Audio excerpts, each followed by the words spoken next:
Don't know if I'll make this a full video or something like this, but this is too much of a topic for me to just fart out in a short or something like that, so let me explain. I just watched Windigoon's coverage of the new Backrooms episodes, and he brings up one episode where it's more like a kaleidoscope kind of image of all the different things we've seen across the series. I forget what the episode is called, but it ends with an image of computers, like old school computers, the stuff that could be easily dwarfed in technology and power by just the phones that we have in our pocket. But with multiple of these computers all lined up with a black and white photo take with a picture of it, and with Windigoon talking about how this monologue that's going on throughout the entirety of the video, and how that goes back to the original scientist who discovered the Backrooms. His name is Ivan. I think through this is just a huge theory, but I think I know what created the Backrooms. Hear me out. If these computers are hooked up to the prototype device that allowed this company, I forget its name, but the company that found its way into the Backrooms and started walking into it and exploring it and stuff like that with the yellow hazmat suits, if this is connected to that, then they would need a computer to be hooked up to that prototype thing. And I realized that with this prototype hooked up to this computer, the computer's processing and early AI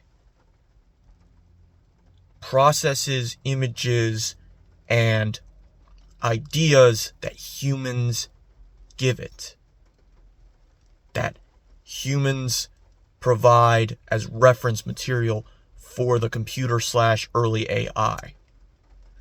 And now, with a computer hooked up to the prototype,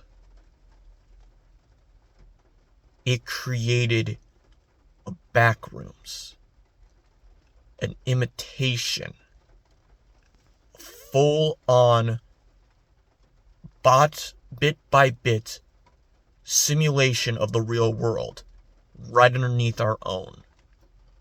This computer unknowingly created a whole new world for the sake of the humans who wanted to teleport somewhere, who wanted to experiment with the teleportation brought on by the prototype. And it only continues to expand because of humans discovering all this type of stuff.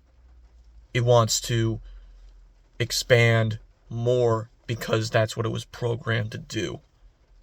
To teleport to somewhere, to recreate an environment, and to teleport others to there. And finally, I think I have an explanation for the mold and the creatures. Humans started out as small, tiny little microscopic beings that would eventually grow into mammals. And, of course, there was, the early, reptile mammals and stuff like that. There's the fish, but eventually it led to the dinosaurs, but the dinosaurs died out, and then the big explosion of the mammals, and into, apes becoming more dominant, getting opposable thumbs, all that type of stuff. What if this is, again, the AI's attempt to recreate life, but through the limits that a backroom setting would have? Because mold, in the end, is microscopic material, and it will grow in your classic horribly lit, yellow lights, fluorescent lights, that's what they're called. This classic lit, backrooms style area.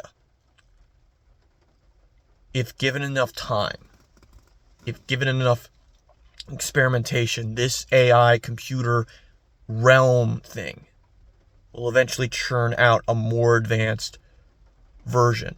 That's why, like, when we first see the creature, whatever it is, it's like a skeleton. Like in the very first episode of Backrooms, it doesn't have any skin. It's just kind of all wiry. But now it's creating some kind of skin around it. And it's not fully put together, because this would happen in the 45-minute episode of Backrooms. It's slowly evolving, much like the Backrooms itself. It's creating a world for this thing to live in. And this thing is naturally hostile to other humans because we're naturally very hostile to each other. When someone invades our home, even if they just were lost and were looking around for somebody, we would naturally be very confused on what's going on and stuff. So the key is